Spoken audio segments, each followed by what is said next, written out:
Jésus-Christ est le même hier, aujourd'hui et éternellement.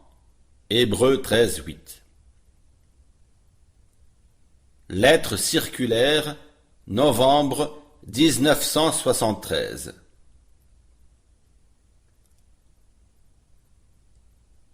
Je salue tous les lecteurs de cette brochure au nom du Seigneur, par cette parole de Romains 10, 16, 18.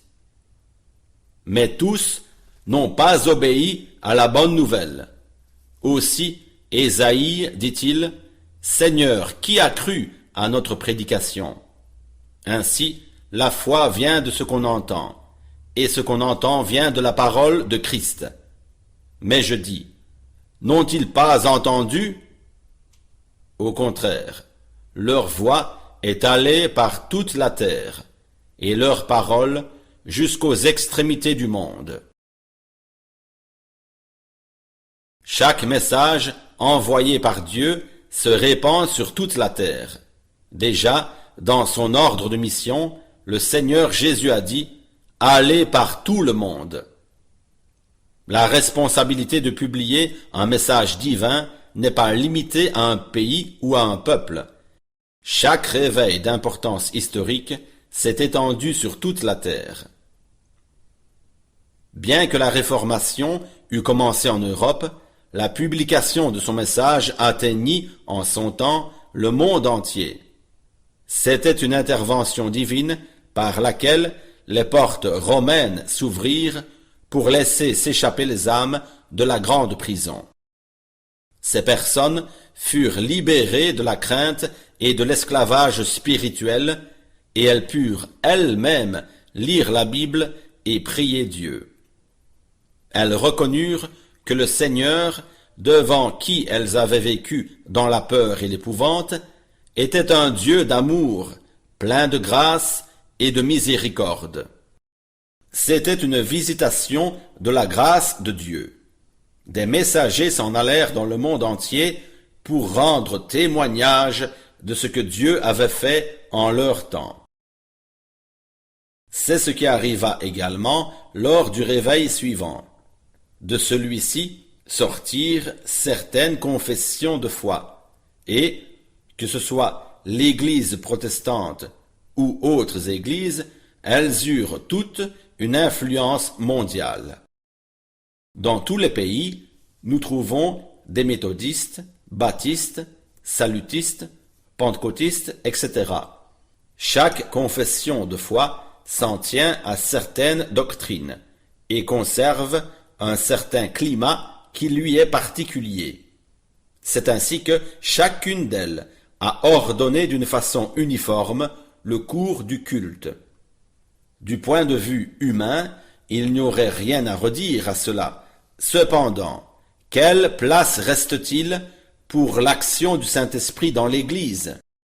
À quoi peut nous servir aujourd'hui l'action exercée par l'Esprit il y a 50 ou 100 ans si nous ne l'expérimentons pas nous-mêmes? C'est précisément maintenant qu'il est très important de considérer toute chose du point de vue divin, plutôt que de regarder au travers des lunettes de certaines confessions de foi. Lors de chaque réveil spirituel, le chemin fut ouvert à nouveau pour l'action de Dieu. Cependant, aussitôt que l'on s'organisait et que l'on formait une nouvelle Église, Dieu devait recommencer son œuvre. Le réveil spirituel qui vint après la Réformation engloba une partie de ceux qui avaient déjà fait le premier pas de la justification par la foi. Dieu employa pour la publication de ce message des hommes qui étaient prêts à croire à une plus grande connaissance de la Bible. La sanctification, produite par l'Esprit, laquelle est le deuxième pas de la foi, fut prêchée et expérimentée. Tous ceux qui avaient véritablement expérimenté la justification par la foi furent conduits plus en avant par l'Esprit de Dieu. Ceux qui en parlaient par connaissance mais n'avaient pas fait cette expérience avec Dieu, s'arrêtèrent là et se retournèrent contre cette nouvelle lumière qui venait d'éclater. Ils s'élevèrent contre tout ce qui ne correspondait pas à leur représentation de la foi. De ce deuxième réveil sortirent les églises méthodistes. Et, alors que l'on s'occupait de bien ordonner le tout et d'établir une confession de foi, on pouvait déjà entendre au loin le son de la parole. De nouvelles vérités bibliques étaient placées sur le chandelier. À la justification par la foi et à la sanctification produite par l'Esprit vint s'ajouter le baptême de la foi. À nouveau, des hommes sortirent dans le monde entier et publièrent la nouvelle connaissance. Ils furent cependant incompris et repoussés par ceux du précédent réveil. Seul un reste s'avança avec reconnaissance plus en avant dans l'action de Dieu. C'étaient ceux qui avaient véritablement fait une expérience avec Dieu et qui étaient spirituellement bien disposés. Ils se joignirent à l'action de Dieu qui suivit. Lors de chaque réveil, deux lignées apparaissent. L'une est inspirée par la pensée humaine et se jette dans une nouvelle organisation, alors que l'autre est spirituelle et est employée par Dieu pour le réveil suivant. À chaque fois, c'est vérifier cette parole, car il y a beaucoup d'appelés, mais peu d'élus. Et chaque fois, Dieu a continué de faire de nouvelles choses avec ce peu d'élus, alors que les autres endurcissaient leur cœur et s'arrêtaient là. Dans tous les temps, Dieu a pris plaisir aux petits troupeaux. C'est à lui que les choses du royaume de Dieu furent prodiguées, et c'est lui qui, dans chaque âge, se laissa guider par l'Esprit de Dieu et qui reçut le message révélé. Au tournant de ce siècle, un nouveau vent commença à souffler. Ce fut véritablement un bruit qui descendit du ciel. Sur différents pays, il y eut une effusion de l'Esprit et des groupes de prière furent formés par des croyants qui avaient faim d'expérimenter à nouveau la vie de Dieu et où chacun était pris à s'avancer sur l'action de Dieu. Dans le monde entier, les véritables croyants expérimentèrent le baptême de l'Esprit. Ainsi, à la justification par la foi et à la sanctification par l'action de l'Esprit vint s'ajouter le baptême de l'Esprit. Pour l'Église de Jésus-Christ, il en est comme d'une plante qui passe par différents stades de croissance. Les diverses bénédictions expérimentées jusqu'à aujourd'hui par l'Église de Dieu l'ont conduite comme un grain de blé jusqu'à l'épi. Maintenant, nous voyons comment l'ivraie est liée ensemble alors que le grain de blé est amené à pleine maturité dans l'épi. La vie de tout grain de blé jeté en terre passe par les divers stades de la croissance. Après avoir passé par la mort, elle paraît à nouveau maintenant comme un parfait grain de blé dans les épis. En rapport avec cela, il serait bon de se rapporter à ce que dit frère Branham dans la brochure de la parole parlée numéro 10, Le lever du soleil, pages 25 et 26, où il parle des 3 marches qui doivent être gravies avant que chaque croyant puisse s'élancer sur le chemin de la gloire.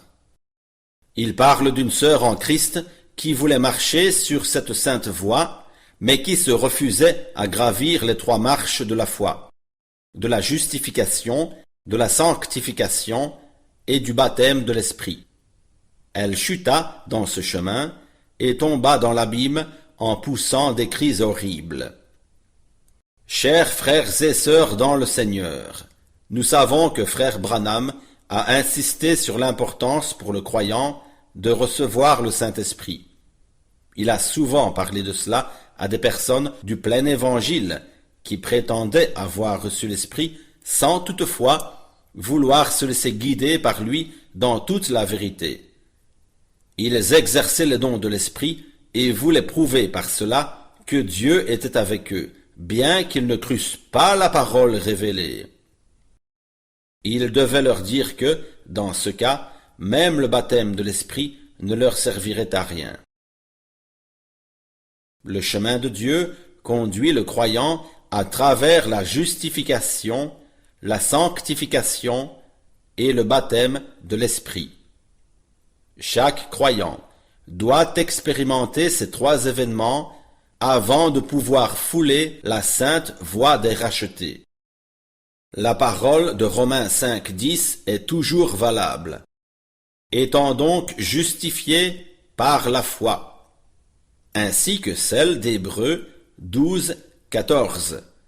Recherchez la paix avec tous et la sanctification, sans laquelle personne ne verra le Seigneur. Car, pour ce qui concerne toutes les promesses de Dieu, c'est en lui qu'est le oui.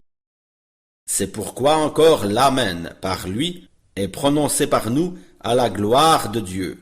Et celui qui nous a fermis avec vous en Christ et qui nous a oints, c'est Dieu, lequel nous a aussi marqués d'un sceau et a mis dans nos cœurs les arts de l'Esprit.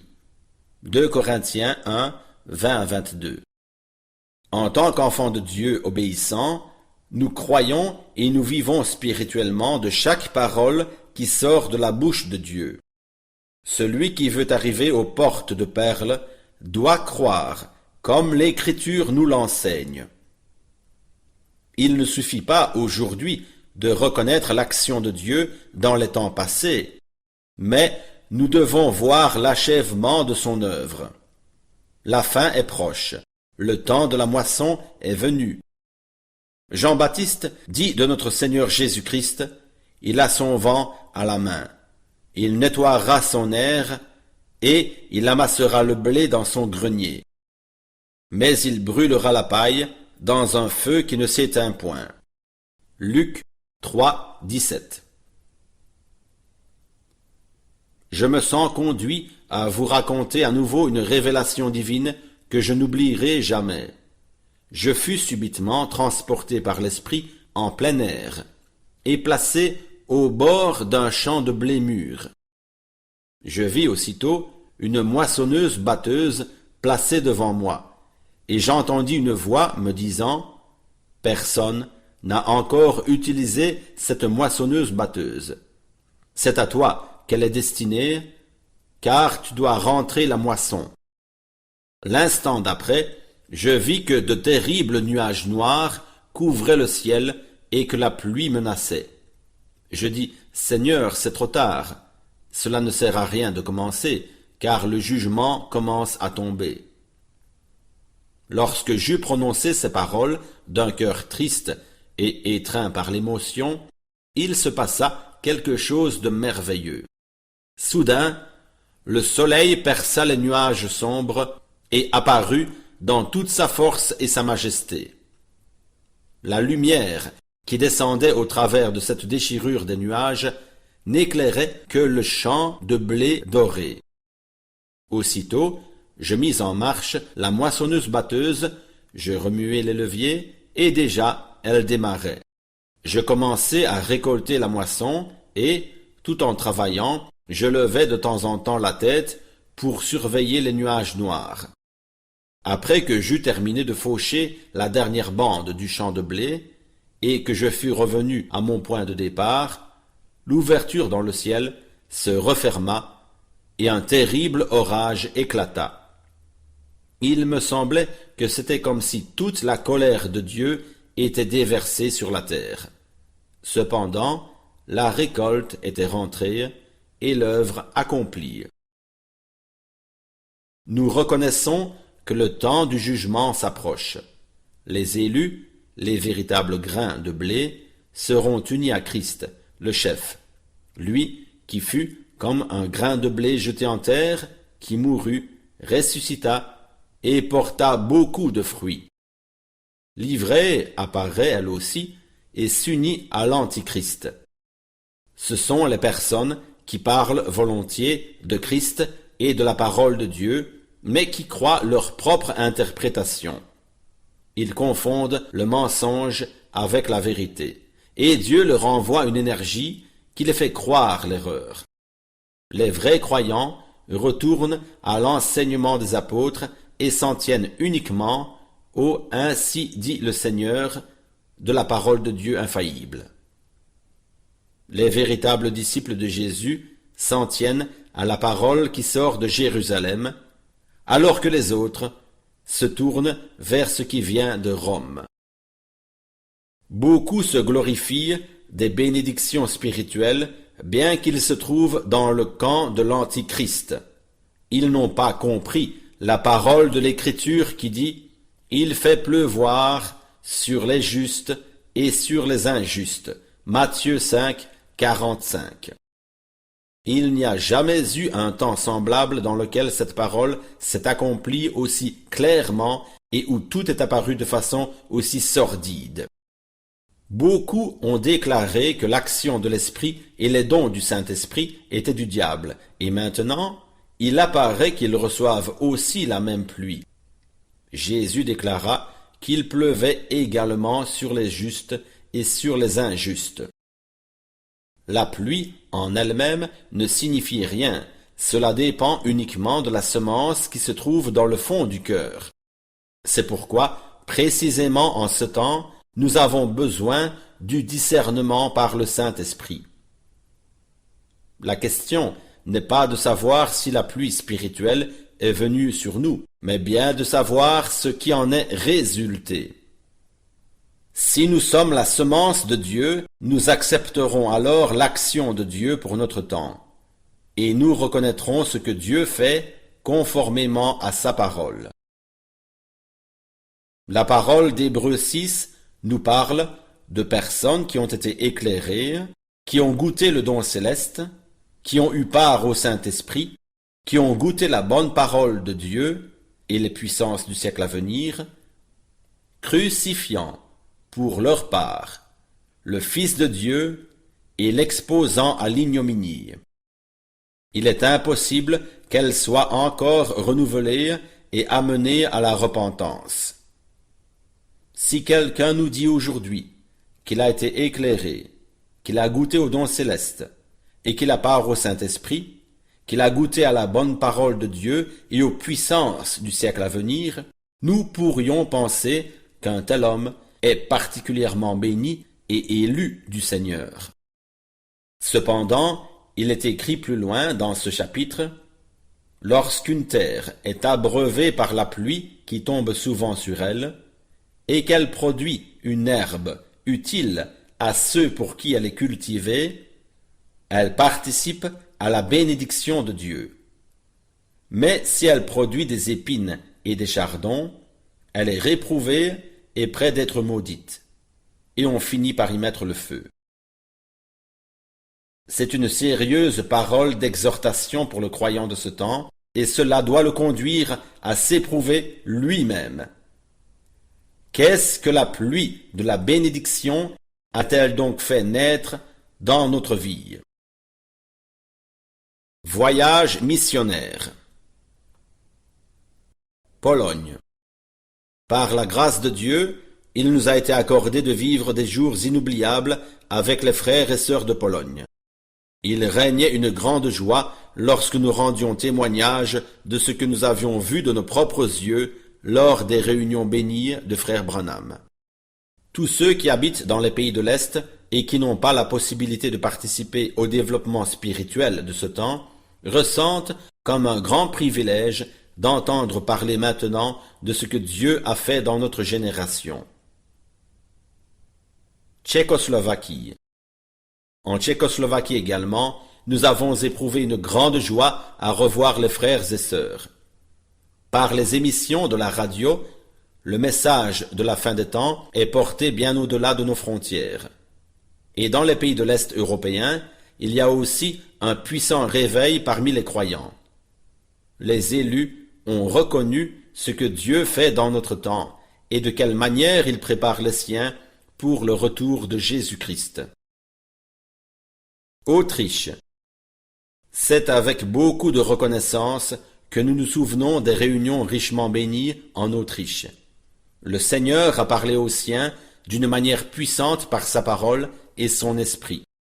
Il nous a montré à nouveau que la nourriture pour ce temps avait été emmagasinée et qu'elle ne pouvait être distribuée que conformément aux ordres de Dieu et de la bonne manière.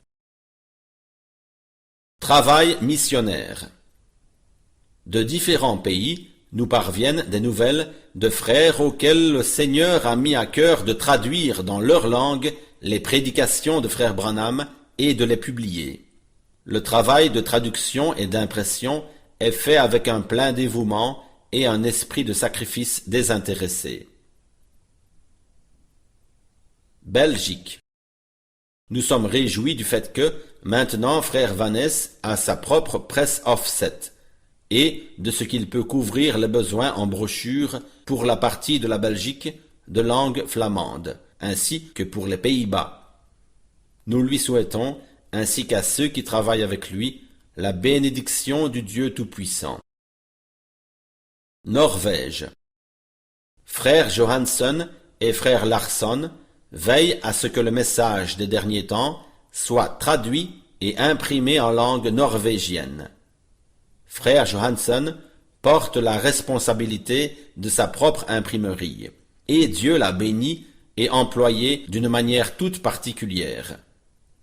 Nous souhaitons de tout cœur à ses frères la bénédiction de Dieu pour ce travail. Finlande.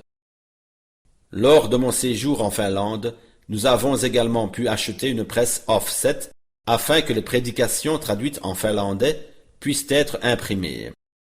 Nous souhaitons à frère Vuori et à son équipe les riches bénédictions du Seigneur. Je remercie de tout cœur l'Assemblée de Zurich de son aide généreuse pour l'achat de cette presse. Suisse. Frère Barillier a également d'habiles collaborateurs pour l'aider dans la traduction et pour l'impression des prédications au moyen de leur propre presse offset. Frère Martin voit que sa tâche devant Dieu est de se donner tout entier pour l'accomplissement de ce travail. Nous souhaitons à nos frères et sœurs de langue française les riches bénédictions de Dieu. Italie. Frère Pilati nous annonce qu'en Espagne et au Portugal, le Seigneur a ouvert les portes d'une façon merveilleuse. Beaucoup reçoivent le message de la fin des temps, tout spécialement en Italie, jusque tout en bas de la Sicile. Ainsi, tous les pays de notre continent sont touchés par Dieu et pour cela, le Seigneur emploie divers frères à son service. Que la bénédiction du Dieu Tout-Puissant soit avec eux. Asie et Afrique. Nous entendons également parler de ce que Dieu fait dans les pays d'Asie et d'Afrique. Partout, il y a des frères auxquels Dieu a mis à cœur de faire connaître à leurs concitoyens et dans leur propre langue les grandes choses que Dieu a faites. Ainsi, les prédications de frère Branham sont aussi traduites dans différents dialectes qui ne sont pas internationalement connus. Frère Jackson, d'Afrique du Sud, nous prie de bien saluer chacun d'entre vous. Australie et Nouvelle-Zélande. Frère Searle fait connaître par une lettre circulaire de quelle manière merveilleuse le Seigneur ouvre les portes en Australie et en Nouvelle-Zélande. Beaucoup viennent à la connaissance de la vérité. Il est lui-même souvent en voyage pour publier le message de la fin des temps, la parole que Dieu a révélée pour ce temps. Indonésie. Frère Pohan va de ville en ville et par toute l'Indonésie pour publier avec une grande conviction la précieuse parole de Dieu. Il traduit également les prédications de frère Branham et les donne dans la langue du pays. Que la bénédiction de Dieu repose aussi sur lui. Amérique latine. Nous venons de recevoir des nouvelles de frère George Smith qui nous parle des bénédictions de Dieu dans ces pays. Plus de 300 grandes assemblées ont accepté le message de Dieu. Les frères et sœurs se font baptiser au nom du Seigneur Jésus-Christ. Partout, les gens sont reconnaissants pour la claire lumière de la parole prophétique révélée dans notre temps. Chers frères et sœurs, chers amis, nous pourrions continuer à parler sur ce que Dieu fait dans le monde entier, car chaque réveil s'est étendu sur la terre entière. Ainsi, cette dernière visitation de Dieu atteint également ses enfants jusqu'aux extrémités de la terre. Nous en sommes très reconnaissants au Seigneur et nous en donnons à lui seul toute la gloire. Responsabilité commune. Je ne veux pas manquer de remercier de tout cœur les frères et sœurs qui soutiennent fidèlement l'œuvre missionnaire. Ensemble, nous en portons la responsabilité devant Dieu.